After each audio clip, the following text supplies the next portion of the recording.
So glad you're with us. AFA today on AFR Talk. And if you're on the AFA channel, that's a shot of Lower Manhattan. It is the Freedom Tower, the big, tall building there. And we're just in the shadow of that little place. If you were looking at that picture, if you were online looking at that picture, we'd be just to the right of it and in a much smaller building. Not seen from that view. Anyway, Kevin McCullough, glad you're with us. We are always glad to have you here. 888-589-8840, 888-589-8840. The big news story is General Shinseki has resigned. Wow! Look at what great leadership the president has brought about. He got him to... Oh, he didn't want him to resign. How's that fix anything again? Remind me? I'm not impressed. So you got someone's head to roll. You got systemic problems. Go fix those, and then come tell us how good it is. I'm not all that impressed. Sorry. 888-589-8840. What we should be understanding is that the Select Committee on Benghazi has actually opened up its investigation. It started going through the boxes and the piles of file folders and everything else that they got to go through. Because in a day in which the rest of the world does everything electronically and almost no paper is used, Washington still kills a lot of trees to make sure that everything is in boxes.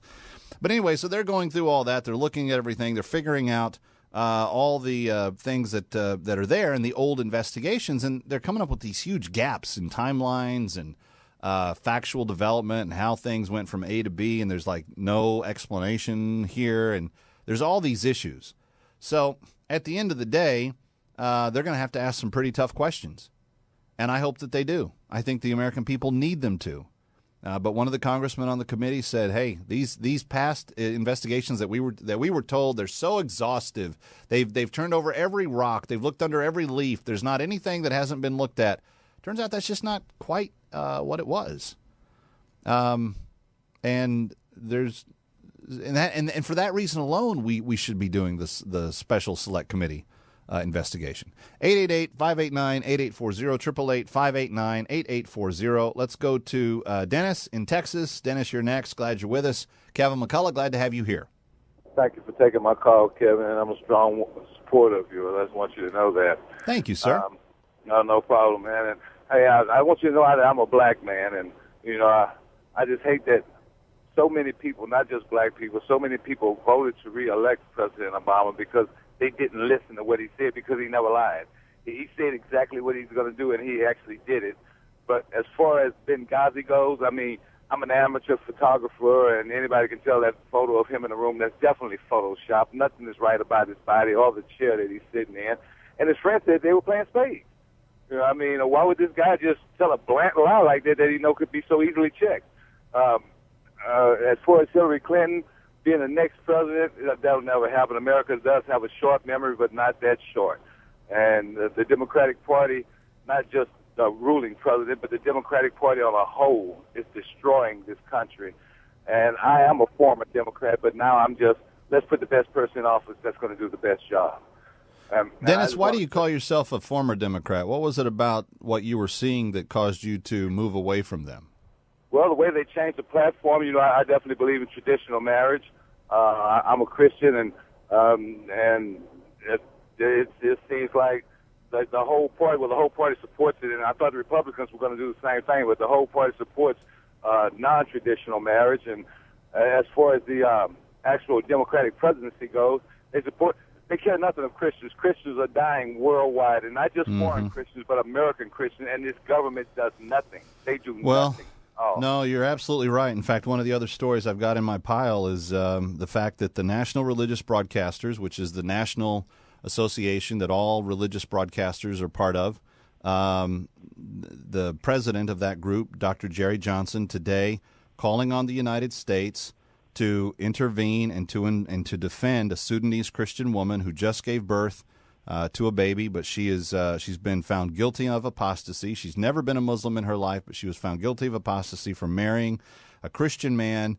She was found guilty of adultery because she's not allowed to supposedly marry a Christian man. And NRB sent a letter to U.S. Secretary of State John Kerry urging the U.S. to intervene on her behalf. Her 20-month-old son and her days-old newborn daughter, all of whom are currently incarcerated by the Sudanese government. And just like Pastor Saeed Abedini in Iran, I think that we're going to get a big yawn and a stretch and nap time from Lurch there in the State Department, and we're not going to get. I fear that what it's going to be is we're not going to get any type of actual action taken on behalf of this woman who did nothing wrong. She was raised a Christian by her mom her entire life. Her father was Muslim. And so the court in Khartoum, Sudan said, oh, you've defied your dad, you've committed apostasy, you're a Muslim, and by marrying a Christian, you're committing adultery because you're having relations with a Christian man, even though she was legally married. Unbelievable. And he's an American citizen. The husband's an American citizen. But, this State Department doesn't seem to have much concern for anything. And everything that John Kerry touches seems to just blow up in our face. Stop sending him to things. You send him to Ukraine, it gets worse. You send him to Syria, it gets worse. Let's stop. Let's just stop doing that. At least we would negate the negative growth in the scenarios. Just put him in his office and leave him in there. I'm John Kerry, and I'm reporting for duty. Mike in Mississippi, glad you're with us. Welcome. Kevin McCullough, glad to have you on this Friday. Good day, Kevin.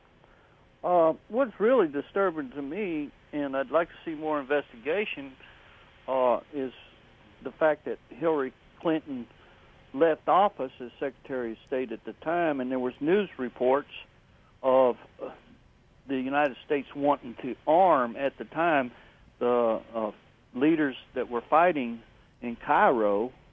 And at the time, too, there was news reports of Bill Clinton with his global initiative making trips to Benghazi.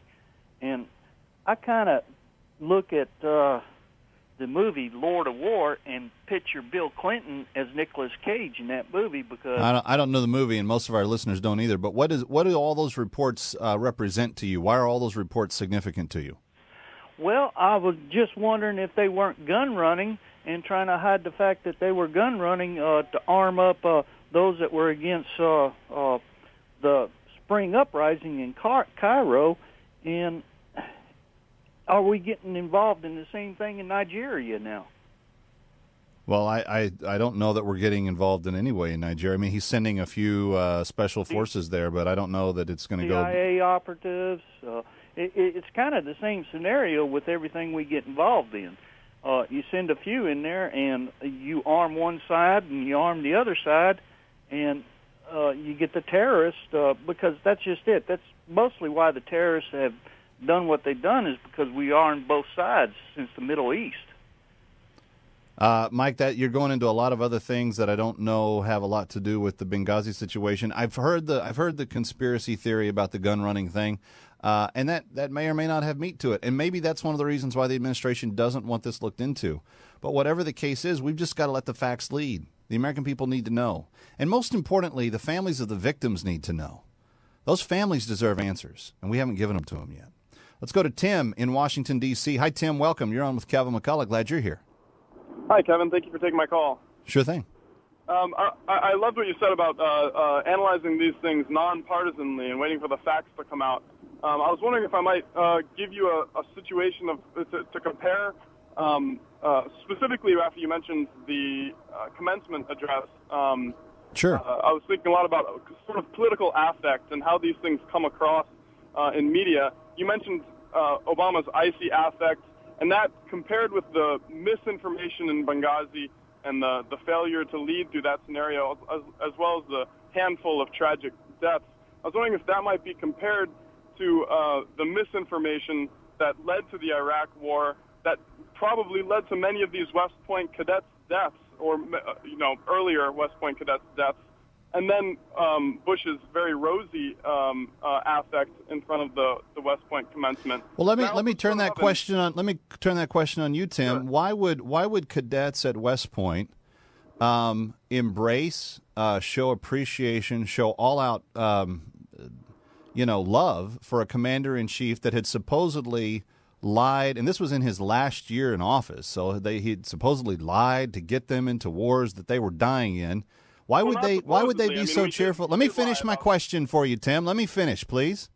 Why would they embrace him so rosily and then the man that's trying to stop everything and dwindle it all down and get it done, why would they embrace him so isolated? What's your take on it? Well, this is part of my question. I mean, what is the affect of these public displays? What does it mean for one person to be a very and this is not a new thing. What does it mean to you? Obama's been critiqued for being icy, for the last however many years. So this is necessarily. I don't know that I've ever heard. I don't know that I've ever heard that. I think that's a talking point. What is the last few years? I mean, I think the last State of the Union was roundly received as a far cry from the hope talk of 2008. Well, it was an awful speech. I'll grant you that, but I don't know that he's been. I don't think he's received, quote, an icy reception before. But whatever. We're arguing about semantics at this point. Again. What do you think it means for cadets to embrace a war leader that supposedly tricked everybody to go get them killed and not embrace one that is supposedly trying to save their hides? How do you explain it? Well, just to back into semantics one more time, I wouldn't say that I think that Bush tricked them to get them killed, nor that Obama's trying to save them. I think that both of them are using the Army in the ways that they see fit to try to defend the country. I do think that there is a link between the dramatic misinformation and the action that we took based on that misinformation in the Bush presidency that is missing in the way that we talk about the Iraq War and the death tolls, which is sort of representative by the fact that we can't really name, that we don't have the same sort of depressing affect of naming the victims or naming the victims and the military deaths during the Iraq War, but we know the names of everyone in Benghazi. It's interesting how we focus on particulars and individuals. Well, it just isn't been. It's not only Benghazi, Tim, that Obama failed at. He got far more people killed in Afghanistan than President Bush did in 7 years. He's gotten far more killed in just 5 years in Afghanistan, and that's look. You're welcome to your opinion. The misinformation, as you keep referring to it, was not put off as misinformation when it was seemingly confirmed by the intelligence operations of everyone from Russia to Israel to France to Germany to every other major modern intelligence spy operation that we had going. When we were consulting with our 40-plus allies that went into Iraq with us and our 80-plus allies that went into Afghanistan with us, most of them came back and said, yeah, we believe that information that you have is accurate because our intelligence tells us the same thing. So it's easy to sit, now and say, oh, well, he lied to get everybody there. It's another thing to deal with the very difficult facts of understanding that the entire world who had active intelligence operations going on believed that Saddam Hussein had weapons capabilities, was rearming those capabilities, and in fact, many of them believing that he sent some of those weapons to Syria. We believe that Syria has a large stockpile of chemical weapons now that he didn't have before the Iraq War, and we don't know. How do you explain where they came from? Well, I had an Iraqi Air Force general on my show a couple of years ago explain this is how we did it. We put it on the 747s and flew it. But you can be upset about the radical misinformation. You can pretend that the cadets at West Point didn't really love the president that preceded this one, and you can pretend that they love this one just as much as they did any others. But you'd just be wrong, Tim. It doesn't make you bad. You're just wrong. And I'm not mad at you. I don't think anybody else is.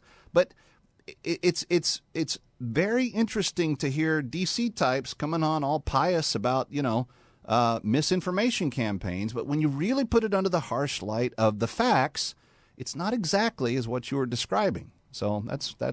I guess I'm going to move on from there. 888-589-8840. Let's talk to Chris in Ohio. Hi, Chris. Hi, Kevin. How are you doing? I'm hanging in there. Speaking of misinformation, the stuff about Benghazi drives me nuts. I was in the Air Force, and I finished up my inactive reserve time in the Army Guard. And I'm sick of hearing about all these, who came up with the talking points, and when did they come up with the talking points, and all that. It's irrelevant, really, with what happened in Benghazi. Like, where was the president? And all these media types, I'm sure they're very intelligent people, but they can't figure out that 9 o'clock Benghazi time is actually only 2 o'clock Washington, D.C. time. And, so the president wasn't in bed or anything, at 2 o'clock in the afternoon. Well, but we lost track of him. Here's how it happened. At 5:15 in the afternoon, approximately, he meets with Leon Panetta for Panetta to tell him, as the defense secretary, that this was al-Qaeda and not a spontaneous uprising. He tells him that. We know that they meet for 15 minutes to half an hour, something like that. And then we don't know where he goes after that. We don't see him again. There's no public record of the president. It's like he's the invisible man. He's disappeared until 6 a.m. the next morning. Exactly. To me, that's a significant question. Just tell us where you were. Clinton both went AWOL after that meeting. What happened? But anyway, as a soldier, one of the heroes, he died on the roof of the CIA. Chris, I'm sorry I got to do this to you, but we've got a piece of breaking news that I got to get on, and the music's already telling me that we're going out. The president has just announced that Jay Carney is leaving his post as press secretary. He's announcing that Jay Carney will step down, and he's announcing the new guy, and we'll find out more about that as the days go by. But President Obama announcing Jay Carney will step down as the press secretary for the administration in Washington, D.C., here as we close out the broadcast. Kevin McCullough, glad you've been with us. Hope you will be back with us. Hope that you'll do all you can to obliterate confusion, amplify truth, pursue clarity every single day. Friends, it's the only way we can really expect to make a difference in the world around us. We can pretend to make a difference, but thinking clearly will actually achieve it. I'm Kevin McCullough. We'll see you next time.